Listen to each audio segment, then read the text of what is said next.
দক্ষিণ গ্রামে গীতা পাঠশালার আয়োজন অনুষ্ঠানে উপস্থিত কয়েকশো গ্রামবাসী। বিদ্যালয় তো হয় পুঁথিগত বিদ্যার জ্ঞান, আর নিজেকে জানার জন্য আজ থেকে শুরু হলো গীতা চর্চা। বীরভূম জেলার ময়ূরেশ্বর 1 নম্বর ব্লকের অন্তর্গত দক্ষিণ গ্রাম নিমতলা আশ্রমের উদ্যোগে আজ থেকে শুরু হলো গীতা চর্চার পাঠশালা, যেখানে সপ্তাহে একদিন করে স্থানীয় বাচ্চাদের দেওয়া হবে গীতার পাঠদান।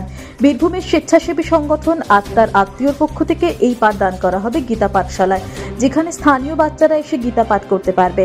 আর আজ বিকেল 4টে থেকে 5টা পর্যন্ত আনুষ্ঠানিকভাবে শুরু হলো গীতার পাঠশালা। এই অনুষ্ঠানে দক্ষিণ গ্রামের কয়েকশো মানুষ জমায়েত হয়েছেন বলে জানা যায়। লৌকিক জীবনে আমি একটি প্রাথমিক স্কুলের প্রধান শিক্ষক ছিলাম। গত 2022 সালে সেই কর্মজীবন থেকে অবসর নেওয়ার সময় ভাবছিলাম যে কি করব, সময়টা কেমন করে কাটাবো। তাই অবসর নেওয়ার 1 বছর আগে থেকেই শ্রীমদ্ ভগবদ গীতা, ভগবান শ্রীকৃষ্ণ, এই বাসুদেব আমাকে আশ্রয় দিয়েছেন। দৈনিক ডিজিটাল নিউজের সকল দর্শকদের জানাই স্বাগতম।